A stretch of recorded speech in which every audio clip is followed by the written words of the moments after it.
우리가 이 땅을 살아가면서 참 많은 다양한 소식들을 이렇게 접하면서 살아가고 있습니다. 그 소식 중에는 진짜 소식도 있지만 요즘은 가짜 소식도, 가짜 뉴스라고 하는 그런 것들도 참 많이 있는 것 같아요.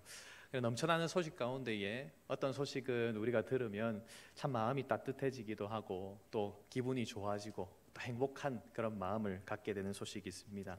그런가 하면 또 다른 소식은요, 우리의 마음을 아프게 하기도 하고 때로는 분노하게 만드는 그런 소식도 있습니다. 주 안에서 사랑하는 성도 여러분, 삶의 현장에서 우리는 어떤 소식에 귀를 기울이고 또 관심을 가지고 있습니까? 우리가 최근에 또 1년 넘게 이렇게 코로나로 인하여서 고통하고 또 힘겨운 삶을 살아가다 보니 또 코로나에 대한 또 이것들이 회복되고 또 백신이 접종되면서 뭔가 새로운 일들이 일어난다, 이런 소식에 참 많은 관심을 가지게 되는 것 같은데요. 우리가 이 소식뿐만 아니라 또 좀 더 관심을 가져야 될 소식이 있다라는 생각을 하게 됩니다. 그것은 이 시대에 특별히 우리 교회 학교의 다음 세대에 대한 소식이 아닌가라는 생각을 하게 되는데요. 오늘 본문 속에도 한 가지 소식, 그 뉴스에 귀를 기울이고 있는 사람이 등장을 하고 있습니다. 바로 느헤미야라고 하는 사람입니다. 그는 페르시아의 왕궁에 살고 있었습니다. 다른 사람에 비해서 굉장히 부유한 삶을 살았고 특별한 걱정 없는 그런 삶을 살아가고 있었습니다. 그럼에도 불구하고 그가 관심을 가지고 있던 한 소식이 있었습니다. 그것은 그의 조국의 고향 땅인 유다와 예루살렘의 형편에 대한 소식이었습니다.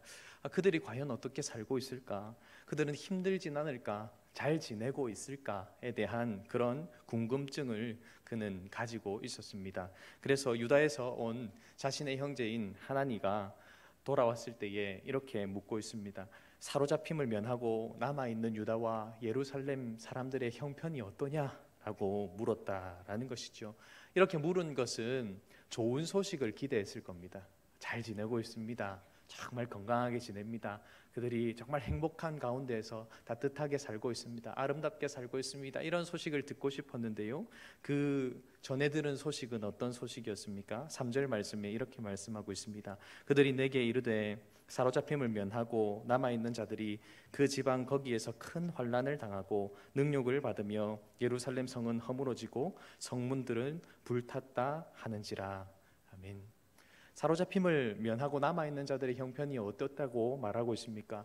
그 집 사람들이 다 환난을 당했다라는 것입니다. 또한 그 형편이 참 힘들고 능욕을 받고 있더라라고 말하고 있습니다. 그뿐만 아니라 그 백성들을 보호해야 할 만한 그 예루살렘 성문은 불타고 성벽은 다 허물어져 버렸다라고 하는 소식이 들리더라라는 겁니다.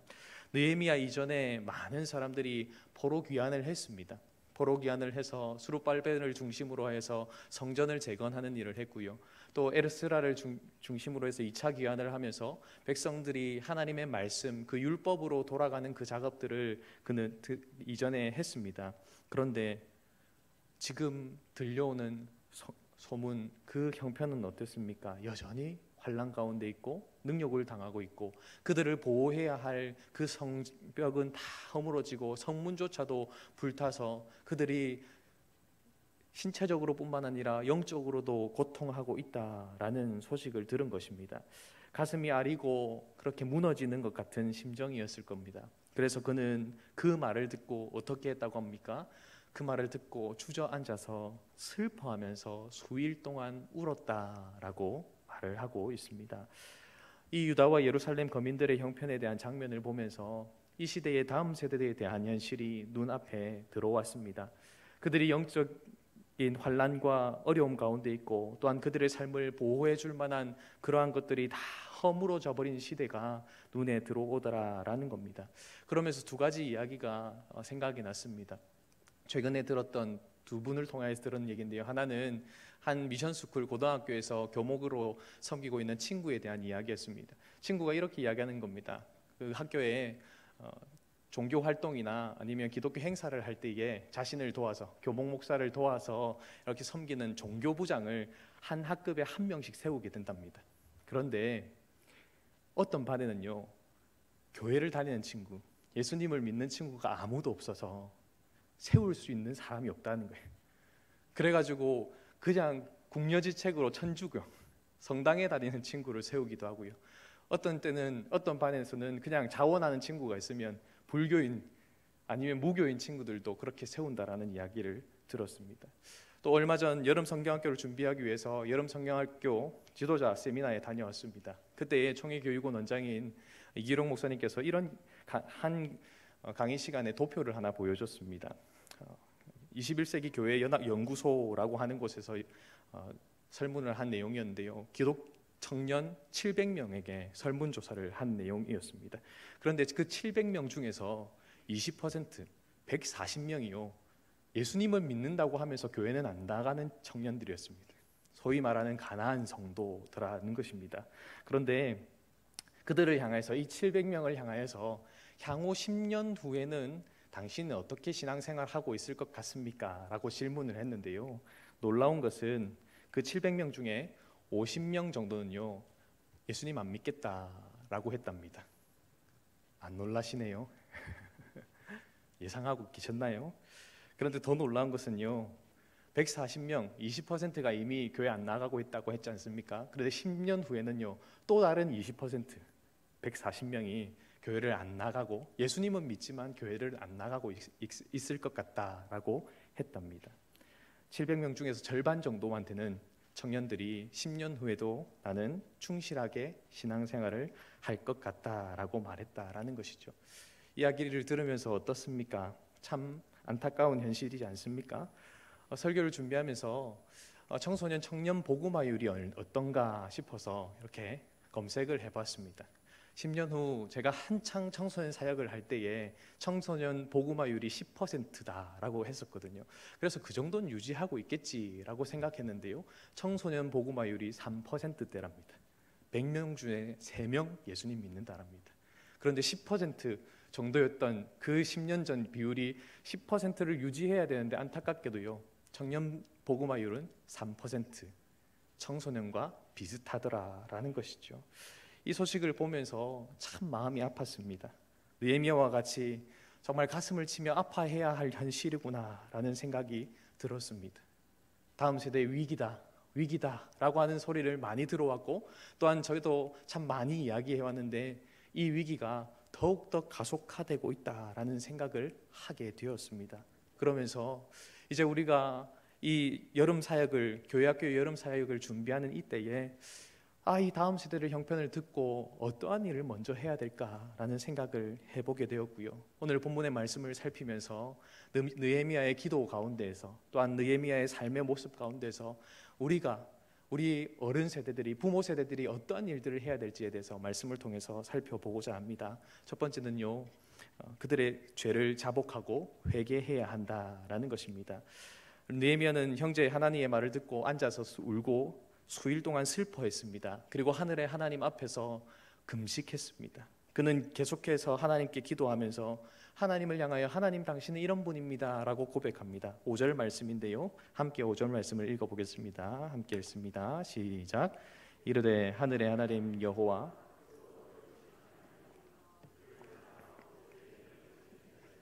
언약을 지키시며 긍휼을 베푸시는 주여 간구하나이다. 아멘. 도무지 범접할 수 없는 대상이 당신 하나님이시면, 그럼에도 하나님 당신을 사랑하는 자, 하나님께 순종하는 자에게는 신실하시고 긍휼을 베푸시는 분이시다라고 고백을 하면서 나아가고 있습니다. 그러한 분께, 긍휼이 많으신 분께 그는 죄를 자복하며 회개하고 있습니다. 6절에서 7절의 기도를 보시면 그렇게 죄를 자복합니다. 하나님 잘못했습니다. 내 죄를 고백합니다 라고 고백을 합니다. 그런데 이 기도를 보면 조금 이상한 부분이 있습니다. 그가 이스라엘 자손들을 위해서 기도를 주야로 하고 있으면서 주께 범죄한 죄를 자복한다라고 하고 있는데, 6절 하반절 이하의 말씀을 보시면 나와 내 아버지의 집이 범죄하여 주를 향하여 크게 악을 행하여 주께서 주의 종 모세에게 명령하신 계명과 율례와 규례를 지키지 아니하였나이다, 이렇게 고백을 하고 있습니다. 뭐가 이상합니까? 바벨론 포로로 끌려오게 된 원인에 대해서 기도를 하는데, 나와 내 아버지의 집의 죄라고 이야기하고 있습니다. 한번 생각해 보십시오. 지금 이 가슴 아픈 현실, 예루살렘의 형편을 맞닥뜨리고 있는 이것은요, 자신의 죄 때문입니까? 아니면 조상의 죄 때문입니까? 조상들의 죄 때문입니다. 느헤미야가 죄를 지어서 온 것이 아니라 조상들이 그들의 그 조상 대대로 계속 하나님께 불순종하고 또 불순종했던 그 일 때문에 포로로 끌려와서 그렇게 생활을 하고 있는 것인데, 그는 지금 회개 기도를 하면서 뭐라고 기도하고 있습니까? 조상들의 죄라고만 말하는 것이 아니라 내 죄입니다. 자기 죄라고 고백을 하고 자신이 그 죄를 끌어안고 있더라라는 것입니다. 왜 그렇습니까? 느헤미야 자신도 그 이스라엘 족속, 이스라엘 민족에 속한 자임을 알았기 때문입니다. 주일 말씀처럼 공동체의 그 비밀을 잘 알고 있었기에 그 죄가 조상들만의 죄가 아니라 나의 죄입니다 라고 하며 그 죄를 끌어안고 자복하고 회개하고 있더라라는 것입니다. 하나님, 그 죄로부터 자유로울 수 없는 존재이기에 그 죄가 저들의 책임만이 아니라 내 책임임을 주님 고백합니다 하며 기도하고 있더라라는 것이지요. 하나님 앞에 죄를 자복하고 있습니다. 그 죄를 자복하는 데 있어서 그는 이스라엘 자손들을 위해서 자신 스스로가 헌신하고 있습니다. 주야로 기도하고 있었다라는 것입니다. 이것은 조상들의 죄만이 아니라 나의 죄입니다. 이 죄를, 나와 우리 조상들의 죄를 용서해 주십시오. 이렇게 기도를 하고 외치고 있더라라는 것입니다. 주 안에서 사랑하는 성도 여러분, 믿음의 다음 세대의 형편은 날로 심각해지고 있습니다. 교회 다니는 다음 세대들을 만나기 힘들 뿐만 아니라 교회에 출석하고 있는 다음 세대를 만나더라도 온전하게 열심을 다해서 신앙생활하는 친구들을 찾아보기가 쉽지가 않습니다. 이러한 모습을 보면서 아이고 요즘 애들은, 아이고 요즘 청소년들은, 아이고 요즘 청년들은 이렇게 말씀하시면 안 됩니다. 왜 그렇습니까? 기원전 1700년경에 기록된 수메르 토판에도요, 요즘 젊은 것들은 철도 없고 나약해서 성에 차지 않는다 이런 말이 있답니다. 지금으로부터 4000년 정도 전에 기록된 판에도 그랬답니다.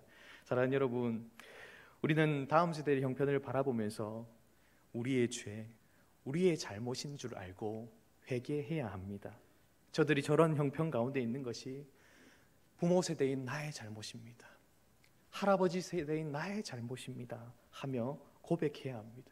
저들의 문제로, 저들의 잘못으로 치부해버리는 것이 아니라, 그렇게 넘겨지는 것이 아니라 내가 그것을 짊어지고 하나님 어찌하면 좋습니까? 이 문제를, 이 아픔을, 이 고통을, 이 죄악을 어찌하면 좋습니까? 하며 하나님 앞에 우리가 매달려야 한다라는 것입니다. 그렇게 쟤들 저 탓, 다른 탓, 문화 탓 하는 것이 아니라 나의 탓으로 알고 그것을 짊어지고 하나님 앞에 그들의 죄와 그들의 문제를 짊어지고 나아가는 저와 여러분의 모습이 되기를 간절히 소망합니다.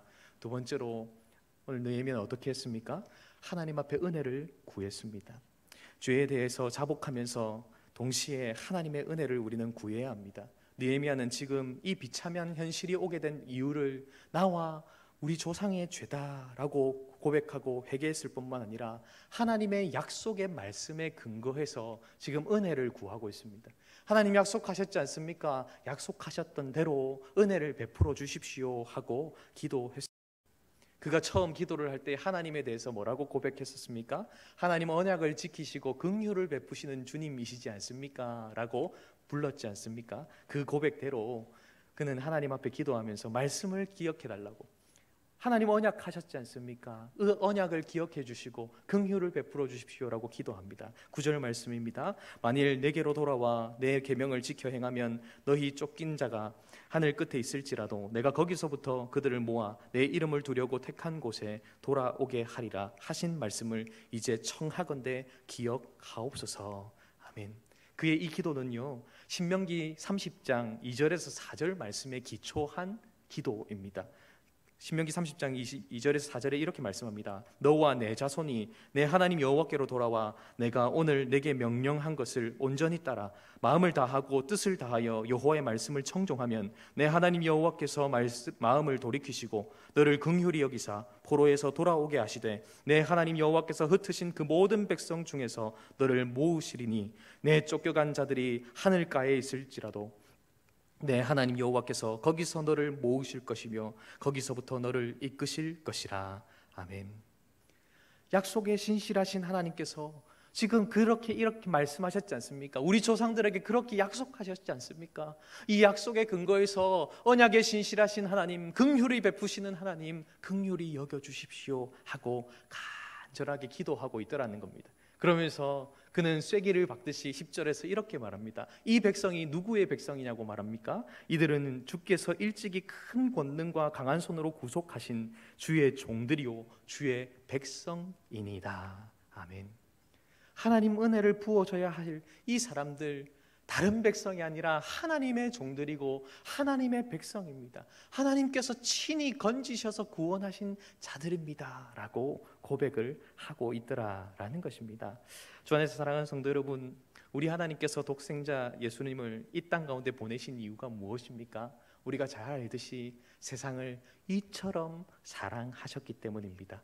예수님을 믿음을 통하여서 멸망하지 않고 믿는 자들로 하여금 영생을 얻도록 하시기 위함입니다.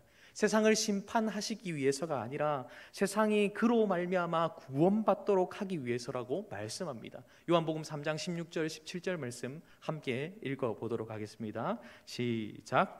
하나님이 세상을 이처럼 사랑하사 독생자를 주셨으니 이는 하나님이 그 아들을 세상에 보내신 것은 세상을 심판하려 하심이 아니요 그로 말미암아 세상이 구원을 받게 하려 하심이라. 아멘.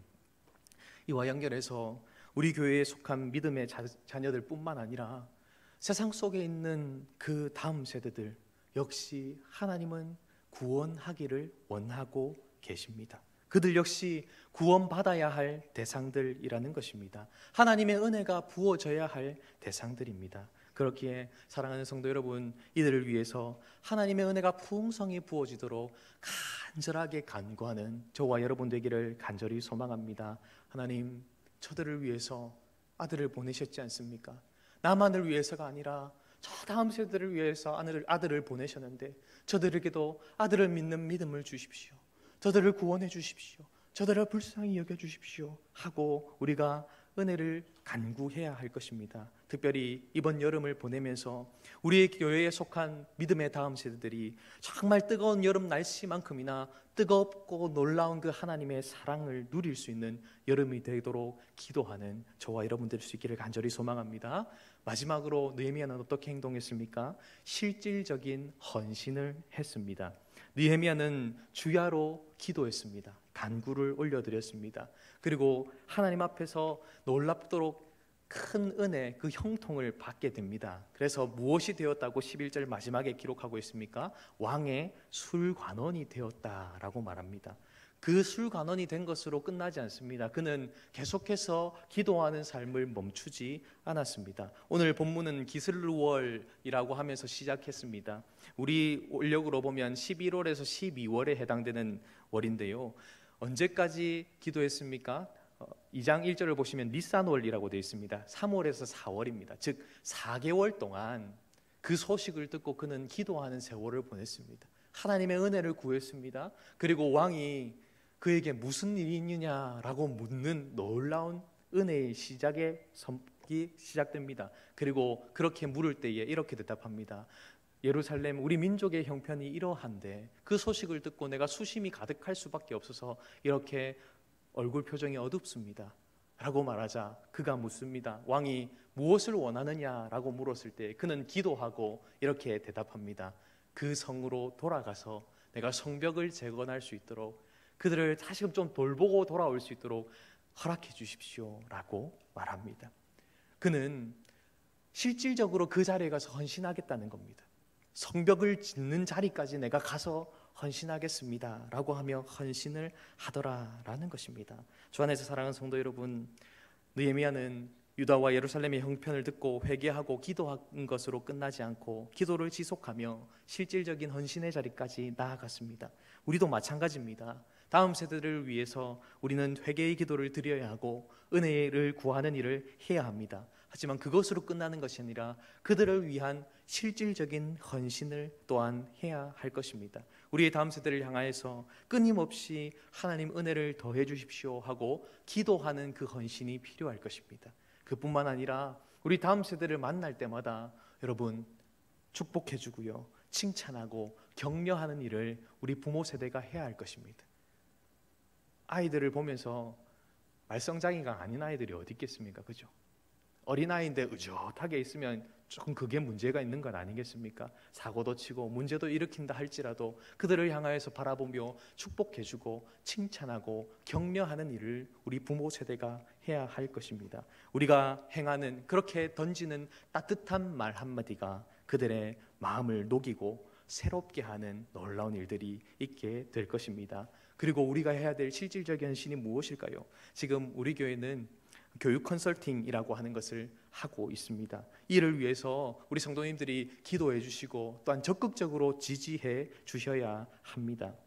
앞에서 언급했던 설문조사에서 청년들 700명 중에서 65%의 청년들이요, 모태신앙이거나 유치부부터 신앙생활을 했다라고 합니다. 유치부부터 신앙생활을 한 친구들이 그렇게 많은데 안타깝게도 중간에 신앙을 버리겠다든지 아니면 교회는 안 나가겠다 하는 일들이 생기더라는 거죠. 왜 그럴까요? 바로 체계적인 통합적인 커리큘럼 없이 중구난방으로 가르쳤기 때문입니다. 그런데 우리 교회는요, 이제 올 한 해를 보내면서 교육자들이 코칭을 하고 교사들이 교사대학으로서 모이고 또한 교육위원회가 컨설팅을 받으면서 이러한 체계적인 통합 커리큘럼을 만들려고 하고 있습니다. 영아부부터 청년부에 이르기까지 어떻게 하면 무엇을 배워야 하고 어떻게 세워야 하고 어떤 경험을 시켜야 하는지에 대해서 우리가 만들어가는 작업들을 하고 있습니다. 이 일은요, 탁월한 누군가 한 사람을 통해서 이루어지는 것이 아니라 우리 온 성도님들이 함께 기도해 주셔야 하고 함께 지지해 주셔야 되고 또 격려해 주셔야만 되는 일입니다. 여러분, 그저 우리 아이들이 영아부부터 아이들이 교회 출석 잘하고 있으니까 괜찮겠지 하시면 안 됩니다. 시기적절한 신앙의 교육이 그들에게 이루어져야만, 그래서 그들이 정말 하나님을 온전히 뜨겁게 만나고 하나님을 향한 온전한 고백들이 그들의 삶 가운데 넘쳐나고 그 고백 가운데서 그 신앙의 경험들이 그들의 삶에 묻어나기 시작할 때에 우리가 어떻게 터치하지 않더라도 스스로가 신앙생활하고 스스로가 자기의 신앙을 세워가는 일들을 할 수 있습니다. 이 일을 위해서 교육자들이 또한 교육위원회에서 열심을 다하고 있습니다. 성도님들이 정말 기도해 주시고 지지해 주시기를 간절히 소망합니다. 말씀을 맺고자 합니다. 주 안에서 사랑하는 성도 여러분, 교회 다음 세대들의 위기라는 말이 끊이지 않습니다. 실제로 위기입니다. 하지만 위기는 또한 기회이기도 합니다. 왜 그렇습니까? 위기라는 것을 알았다면 다시 돌이킬 수 있는 시간이 남아 있다는 것이기 때문에 그렇습니다. 이 위기에 직면하여서 우리의 연약함 또한 우리 다음 세대의 연약함과 죄를 회개하고 하나님의 은혜를 구하고 우리 다음 세대를 위해서 할 수 있는 실질적인 헌신을 온전히 감당하는 저와 여러분의 삶 되기를 주님의 이름으로 축복합니다. 아멘. 이런 것을 통하여서 우리 신흥교회 다음 세대에 놀라운 영적인 또한 부흥들이 일어날 수 있기를 주님의 이름으로 소망합니다. 아멘. 우리 시간 말씀을 기억하면서 함께 찬양하기로 합니다. 나의 백성이 다 겸비하여 함께 찬양하도록 하겠습니다.